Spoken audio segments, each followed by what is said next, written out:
They tore out my speed bumps on a Tuesday night because they said their luxury cars shouldn't have to bounce every time they came around that bend. And by Friday morning, there wasn't a single inch of pavement left between their gated entrance and the state highway. Just wet Carolina clay, slick as grease and red as brick dust. Funny thing is, none of that had to happen. My name's Caleb Turner. I'm 41 years old, born and raised outside Asheville, North Carolina, and for most of my life I've worked paving and grading with my dad and my uncle long before either one of them retired and handed the business off to me. Dirt, gravel, asphalt, culverts, that's the kind of work where you stop noticing the smell because it becomes part of your skin. My grandfather used to say roads tell the truth about people. Doesn't matter how expensive their truck is, a road will humble everybody eventually. I didn't really understand what he meant till Cedar Ridge Estates went in across the lower half of our old family property. Years back, developers offered more money than I'd ever seen for those acres. I sold the lots, kept the access road. That stretch mattered to me. 700 yards running from the main highway up through a narrow tree line and into what used to be our pasture. The deed was clean and clear. Homeowners got permanent easement access. I kept ownership and maintenance rights. Simple enough. For over a decade, that arrangement worked fine. I handled potholes, drainage, resurfacing, winter gravel. Nobody complained much. Then money moved in. New builds, bigger homes, stone columns, imported palms, somehow surviving mountain weather. Teslas and Rivians lined up like a dealership ad. Cedar Ridge started feeling less like neighbors and more like a country club with security cameras. Their HOA president was a woman named Meredith Sinclair. Late 50s, sharp haircut, expensive sunglasses even on cloudy mornings. Always smiling with just enough teeth to feel like a warning. She liked things polished, perfect, controlled, and she really didn't like that the road belonged to me. Every few months she'd mention community standards or visual harmony. Usually while holding a clipboard, she never seemed to write anything on. I mostly ignored it. But last month things changed. There's a curve halfway up the road near my mailbox. Tight bend, blind spot. Kids walk there every afternoon from the bus stop because the shoulder's wider on that side. Over the years, I'd seen enough close calls to know it was only a matter of time before somebody came flying too fast and clipped somebody. So I poured 4 concrete speed bumps. Solid work. 6 inches tall, painted bright yellow with reflective strips. Functional, visible, safe. Nothing fancy. By Tuesday morning, they were gone. I came out carrying coffee and saw busted concrete chunks in the ditch like somebody had taken a sledgehammer to them after dark. Then I saw the envelope wedged in my mailbox. Heavy cream paper. HOA seal embossed on front. Meredith Sinclair's signature underneath, a typed violation notice. Unauthorized roadway modifications inconsistent with neighborhood aesthetics. Removal fee. $900. I stood there reading it twice while my coffee cooled in my hand. Then I laughed. Not because it was funny, because that kind of nerve catches you off guard. They tore out my work and fined me for it. I drove straight to the county records office. Pulled the deed. Same wording as always. Easement access. Owner retains structural authority. Clear as daylight. Then I call my attorney, Ben Foster. Ben's known me 20 years and usually sounds half asleep. Soon as he read the notice, he started chuckling. Caleb, they really sent this? Every word. Well, he said, legally speaking, you can make this very educational for them. That stuck with me. Educational. Wednesday morning, I rented a skid steer. Cost me $300 and a tank of diesel. My neighbor Earl saw me backing it onto the road and leaned against his fence grinning. You fixin' potholes? Something like that. First blade cut into the asphalt just after sunrise. Blacktop peeled back in thick strips curling like burnt ribbon. Underneath was the old clay base untouched for 20 years. Deep red and bone dry. Beautiful in a mean kind of way. By noon, half the pavement was stacked on the shoulder. By sunset, every inch of Cedar Ridge access road was dirt. I parked the skid steer. Sat on the tailgate with sweet tea. Watched the first residents come home. A white Model X rolled up slow, stopped dead, then crept forward like it was entering a swamp. Driver lowered the window and stared at me. What happened to the road? I tipped my cup. Maintenance. He looked horrified. I slept better that night than I had in weeks. Then the rain started. Rain in western North Carolina has a way of turning ordinary dirt into something personal. By sunrise Thursday, that red clay had soaked through and gone slick and heavy, and by mid-morning Cedar Ridge looked less like a luxury neighborhood entrance and more like the aftermath of a logging trail. Tila sank fast. Water pooled in every shallow cut. Mud splashed high enough to stain doors and mirrors. I was standing on my porch finishing breakfast when the first real trouble started. A black BMW SUV came around the lower turn too fast, hit the wet clay, and slid sideways nearly into the ditch. Driver corrected hard, fishtailed, then stopped crooked across half the road. Mud sprayed up both sides like paint. He got out furious, dress shirt tucked in, loafers sinking into the muck. "Caleb," he yelled, "what the hell is this?" I stepped down onto the porch rail with my coffee and said, "Temporary surface exposure." Earl, from next door, nearly choked laughing. The man looked like he wanted to swing at somebody, but the mud had already swallowed one of his shoes halfway to the ankle. That was just breakfast. By lunch, the standing water got deeper. Delivery vans turned around. Mail stopped. Parents started parking down by the highway and walking kids in through the mud carrying backpacks. The neighborhood Facebook page, Exploded Earl, showed me screenshots his wife got from somebody's cousin in Cedar Ridge. Complaints, threats, accusations. People blaming Meredith. People blaming me. One woman posted 6 pictures of her white Tesla covered from bumper to windshield in red clay. Caption said this was property sabotage. Somebody else replied, "Then maybe don't destroy safety equipment you don't own." That one got deleted fast. Meredith showed up late afternoon. Dark green Range Rover. She parked near my driveway, where the surface was still gravel, and came storming up with 3 board members trailing behind her like backup singers. Expensive rain boots, matching umbrellas, not one of them actually touching the mud if they could help it. Meredith took off her sunglasses, even though there wasn't any sun. "Caleb, enough of this." "Afternoon, Meredith. You've made your point." "Have I?" Her jaw tightened.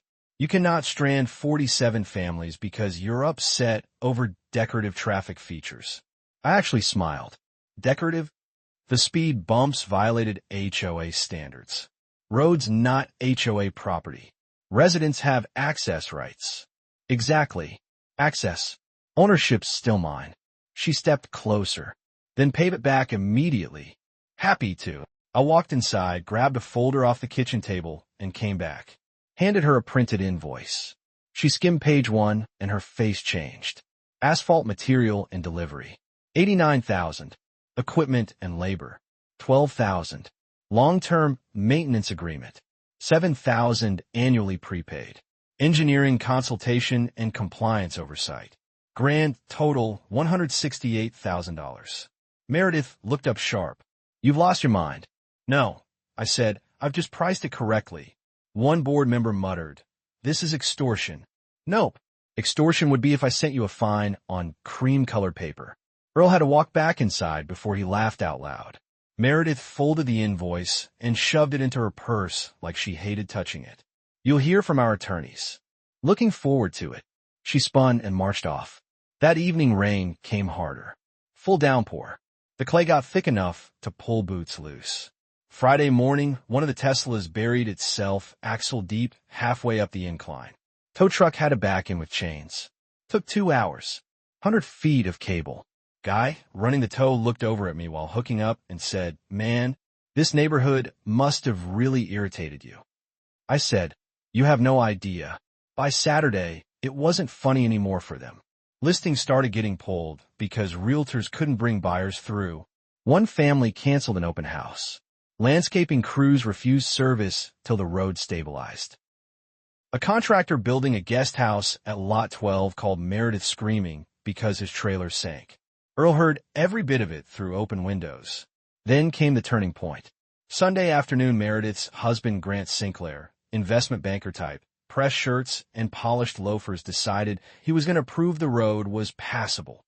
He parked near the entrance and tried walking straight through in a tan suit carrying some garment bag. 20 feet in, his foot slid out from under him. Whole man dropped sideways right into 6 inches of muddy, standing water. Bait flew. He hit hard enough to splash both sides of the road.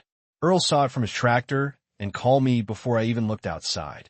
Caleb, he wheezed, you need to come see this before I pass out.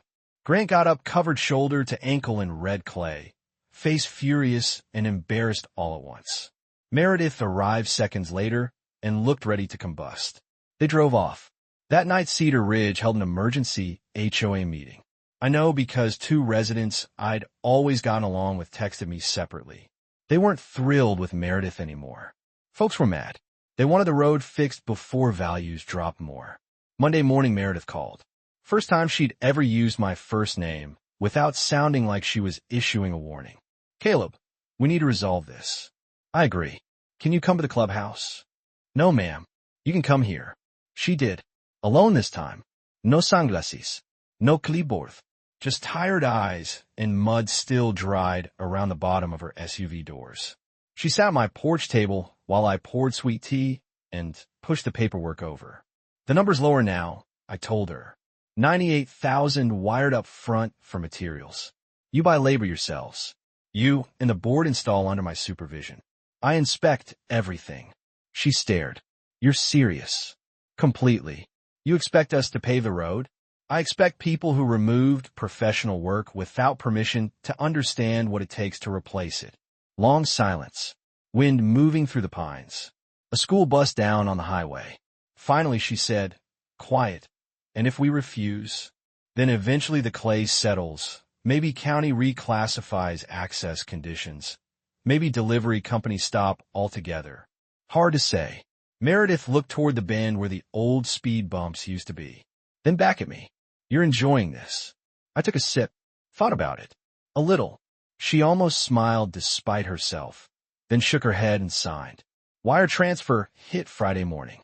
98,000 clean and cleared. And before sunrise Saturday, 40 tons of hot asphalt rolled through the gate on dump trucks, while Cedar Ridge's HOA board stood there in borrowed work boots staring at me like they'd just enlisted in the army. By 6:30 Saturday morning, the whole road smelled like hot tar and diesel. And if you've ever worked asphalt in summer, you know there's no easing into it. The heat hits early, rolls up off the blacktop, and sticks to your face before breakfast. I'd already been up an hour checking temperature and setting markers when the HOA board started arriving one by one. Meredith came first in jeans she clearly bought for the occasion and boots, so knew the soles were still stiff. Then Grant, still carrying himself like somebody who'd rather be in a boardroom. Then 4 others, all looking uncomfortable before the first shovel even touched the pile. Earl wandered over with a lawn chair and a biscuit sandwich just to enjoy the show. Best Saturday I've had in years, he whispered. The first truck backed and dumping fresh asphalt in steaming black heaps across the stripped road. I handed Meredith a rake. She looked at it like it was a weapon. Start there, I said. Spread even. Keep it moving. Nobody argued. They got to work. For the first 15 minutes, it almost looked manageable. Then the heat kicked harder. Asphalt started dragging heavy. Boots stuck. Arms got tired. Shirts darkened with sweat. By hour 2, Grant had tar smeared across one sleeve and a blister forming on his palm. Meredith's hair had slipped loose around her face, and she was breathing harder than she wanted anybody noticing. Every once in a while I'd walk over with the clipboard, crouch down, check thickness and point. Too shallow there. Roll this edge again. You left a low spot. No jitting. No attitude. Just calm corrections. Somehow that bothered them more. Around lunchtime, one board member, named Allison, dropped her rake and muttered, "This is ridiculous." I looked at her and said, "So was removing safety equipment from a private road because it didn't match your landscaping." Earl coughed into his drink, trying not to laugh. They kept going. Truck after truck. Spread, rake, tamp, roll. The sun climbed higher. Black tar stained khaki shorts and sleeves. Meredith had a smear on one cheek and didn't even notice. By late afternoon, they finally reached the last stretch near the entrance. Grant leaned on the roller, breathing hard, and asked, "You do this every week?" "Pretty much." He looked down at his hands, blistered raw and shaking, then gave one tired little laugh. "I owe a lot of people an apology." That might have been the most honest thing I'd ever heard from anyone in Cedar Ridge. They finished around 5:30. The surface looked clean, smooth, better than I expected considering who laid it.